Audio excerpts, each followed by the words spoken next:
Hai semua, kita berjumpa lagi di kisah Letnan Imam yang berjudul Dia Bukan Milikku di bab yang ke-7, Bumi Permukiman Al. Sebelum menyimak, tolong klik tombol subscribe dan lonceng untuk dapat notifikasi setiap ada video baru lainnya.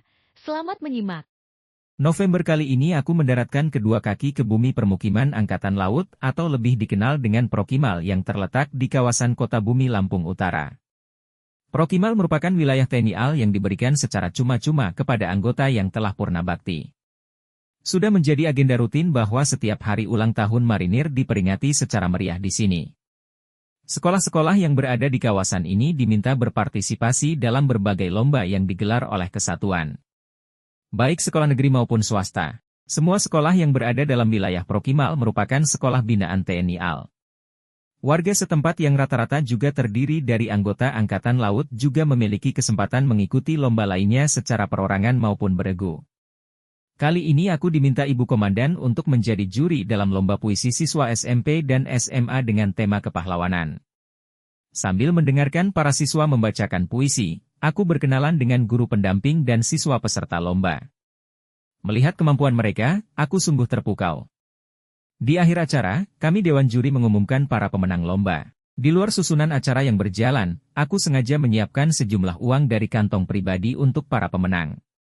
Meski jumlahnya tak seberapa, tampaknya mereka sangat gembira dengan pemberianku, bahkan seorang siswi bernama Lita pemenang juara 1 putri mencium punggung tanganku setelah ku beri selembar uang biru, matanya berbinar-binar dan sambil mengucapkan terima kasih berkali-kali. Ternyata rumah Lita tak jauh dari mes tempatku tinggal. Bapaknya adalah seorang purnawirawan marinir dengan pangkat sersan mayor berasal dari Jakarta. Selain menggelar perlombaan, kesatuan juga menggelar giat kedisiplinan siswa dan sekolah yang berada di wilayah Prokimal. Giat ini tidak diberitahukan kepada pihak sekolah sebelumnya, untuk mengetahui hasil yang real di sekolah di lingkungan AL. Kali ini aku dan anggota lainnya bertugas ke 5 sekolah sesuai pembagian dari komandan. Di beberapa titik kami menemukan siswa berada di luar sekolah pada jam sekolah. Siswa tersebut dibawa ke markas untuk dimintai keterangan, siswa tersebut boleh keluar dari markas jika dijemput oleh pihak sekolah atau orang tua. Selain itu dari tas mereka kami juga menemukan rokok yang seharusnya tidak boleh disimpan dan digunakan oleh anak sekolah. Ketika sampai di salah satu sekolah unggulan di wilayah ini, kami tidak menggelar razia di setiap kelas, tetapi hanya memilih beberapa kelas secara acak. Kelas pertama yang kami masuki aman, tak ada siswa yang membawa barang yang tidak diperbolehkan dibawa siswa. Lalu kami masuk lagi ke kelas yang kedua dengan kawalan guru sekolah tersebut. Dari sebuah tas milik seorang siswi, anggota kami mendapatkan sebuah novel dengan judul Suami Negeri Dongeng. Anggota tersebut memberikan buku itu padaku. Sekilas aku membaca beberapa kalimat yang berada di buku itu. Saya pinjam bukunya dulu ya. Nanti kalau mau diambil silahkan ke markas, ucapku pada si pemilik buku. Wajahnya terlihat kesal, sepertinya pernah ku kenal. Oh iya, dia siswi yang menang lomba puisi kemarin. Lita namanya, putri dari Sermatamam yang rumahnya tidak jauh dari mes. Di sekolah ini, tak ada barang aneh yang ditemukan kecuali buku novel tadi. Lalu kami melanjutkan giat kedisiplinan siswa di sekolah lainnya. Rangkaian kegiatan ulang tahun marinir masih berlanjut. Setiap hari kami melakukan giat keliling wilayah Prokimal.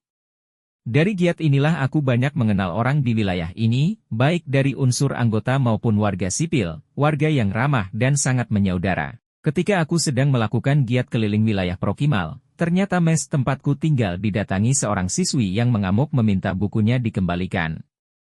Saat itu hanya ada Bumidah, petugas kebersihan mes dan Praka Arif yang sedang berjaga.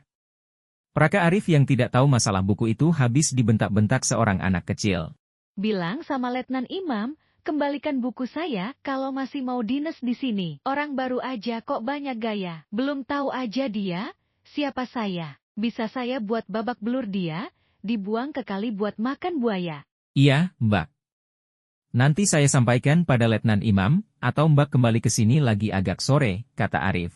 Gak mau, pokoknya buku itu harus ada di rumah saya malam ini, ucap gadis itu sambil menendang meja. Sampai di mes, aku dilapori Praka Arif tentang kedatangan anak kecil yang mengamuk tadi. Bumidah saja gak berani keluar dari dapur ketika dia marah-marah. Aku tersenyum geli, boleh juga nyalinya anak itu. Mes yang aku tempati ini di bagian depannya ditulis, Mes Perwira, dan seorang anak kecil berani membangunkan singa tidur di sini. Kamu gak apa-apa kan, Rif? Tanyaku. Siap, tidak apa-apa Endan, jawab Arif. Kamu tadi gak berani balik marahi dia. Jelas dia yang salah kok, masa anak sekolah bawa buku percintaan, Besok malam aku akan ke rumahnya, jawabku. Komandan mau mengembalikan buku itu? Tanya Arif. Enggak, saya juga lupa bukunya ditaruh di mana. Nanti saya mau ajak kenalan aja, saya mau ngobrol sama orang tuanya, jawabku santai. Iya, Endan. Masa anak kecil berani ngamuk di sini?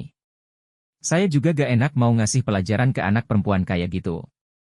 Kalau anak laki aja, pasti saya kasih bogem itu, Endan, tandas Arif. Sabtu malam aku sengaja ke rumah Pak Tamam, bapaknya Lita dengan mengendarai motor. Assalamualaikum. Aku memberi salam. Pinta terbuka, keluarlah sosok seorang anak yang aku kenal dan dia terlihat kaget ketika mengetahui tamunya adalah aku, si Letnan Imam yang menyita bukunya. Ada bapaknya? Tanyaku. Ada, silahkan masuk. Gadis itu mempersilahkan aku masuk ke rumahnya yang sederhana ini. Tak lama Pak Taman keluar menemuiku, aku memberinya hormat lalu mengajaknya salaman.